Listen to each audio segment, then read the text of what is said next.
हाँ बताइए भैया।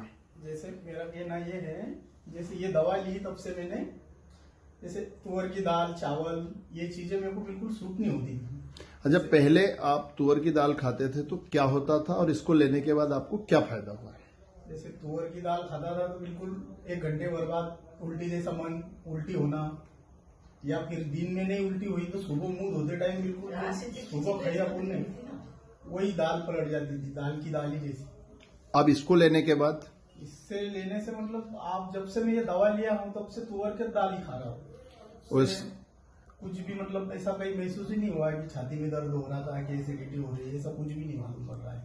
अच्छा, एसिडिटी कुछ भी नहीं हो रही है। अच्छा, मतलब बढ़िया है। आपने भी लेके देखा? अच्छा लगा? लेके देखा, बहुत फायदेमंद है। अच्छा, तो ये GIT 14 है इसका नाम, चूंकि आपने मेरे से एज ए डॉक्टर लिया था, लेकिन इसका नाम है GIT 14 और ये ऑर्गेनिक प्रोडक्ट है, केमिकल फ्री है।